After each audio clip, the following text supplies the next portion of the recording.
I'm beginning to understand just in my daily life and in how I experience almost everything that I do that it's important to really just try to have such a clear vision of where you want to go and the direction that you want to be at.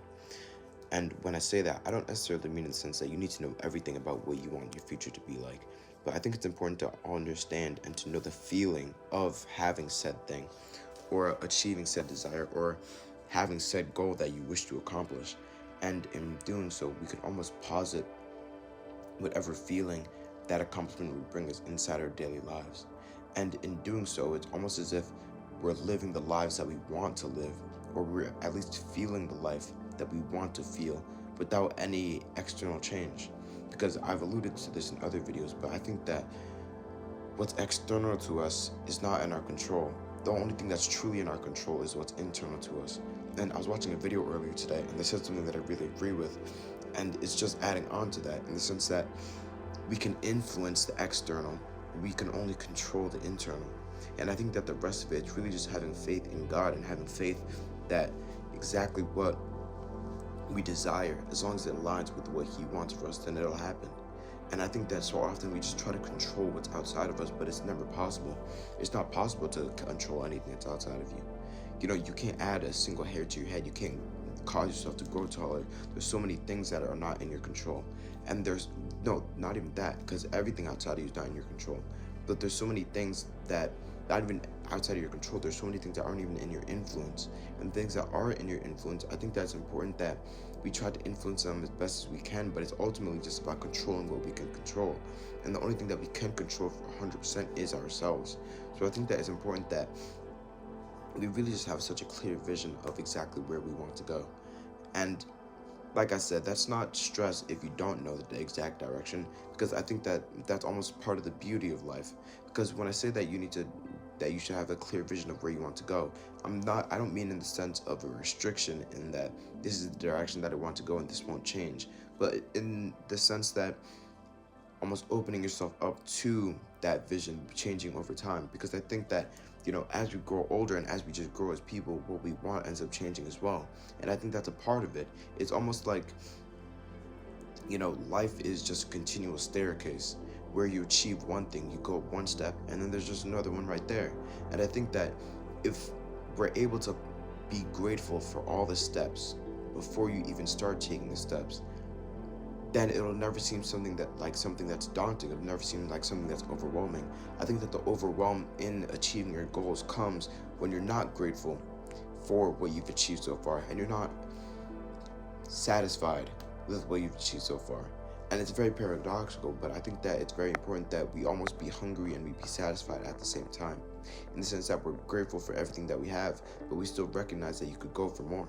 And I think that when you do that, it's such an amazing feeling because you recognize that you almost mentally and emotionally almost check out from achieving your goals.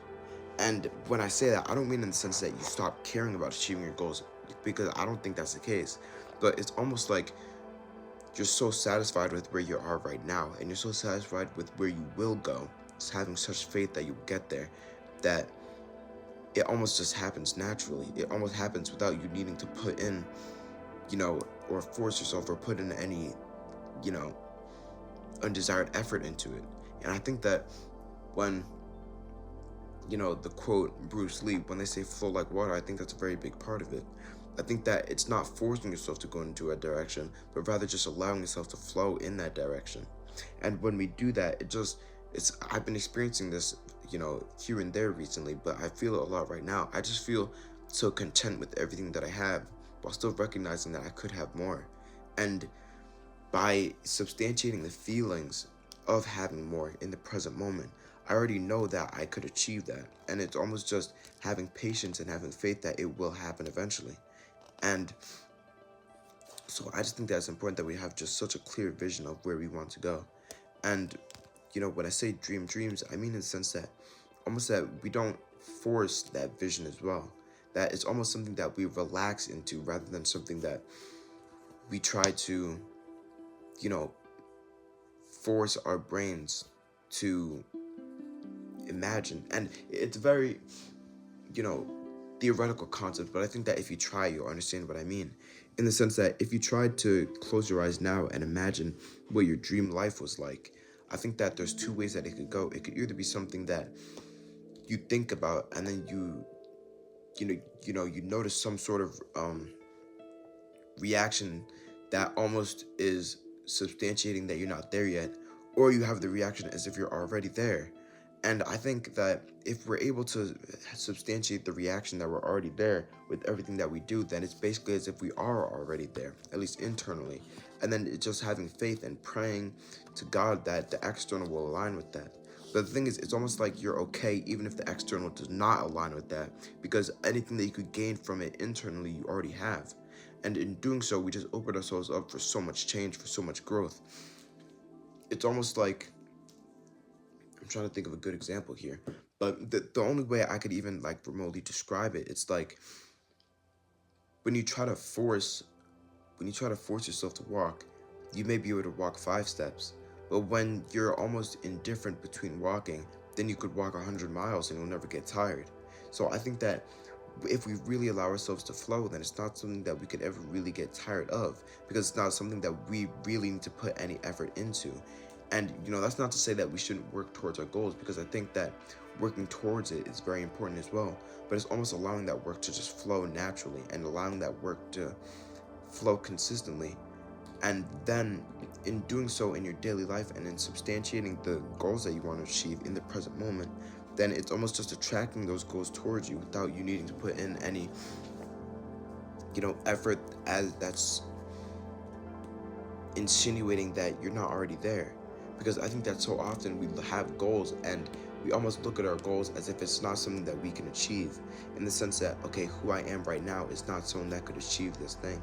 And I think that it's really just about flowing into becoming a person that does have that thing or has achieved that thing. And then if you truly are that person, then that thing will just come naturally, because it's no longer something that you're fighting towards, but it's something that's coming towards you.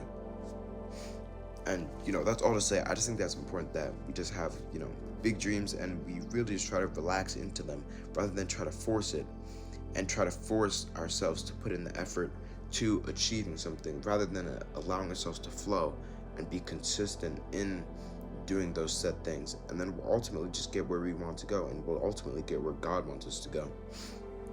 I have a Bible verse that relates to this video a bit. It's taken from Jeremiah 29 verse 11, and it says, "For I know the plans I have for you, declares the Lord, plans to prosper you and not to harm you, plans to give you hope and a future." So I think that honestly, just looking at the present and the future and almost substantiating the future in the present moment will then allow our future to be built exactly how we want it to be. Because the future doesn't exist. The future will never exist. By the time it's tomorrow, that day will be like tomorrow doesn't really exist. I was trying to say that in a bit of a smart way. But tomorrow doesn't exist, because you'll never get to tomorrow. You'll always just exist today. So I think that it's important that we posit the desires that we want and the feeling of having those desires in the present moment. Because when you're constantly looking for tomorrow, tomorrow will never come. All we have is today. All we have is right here, and all we have is right now. Thank you for watching.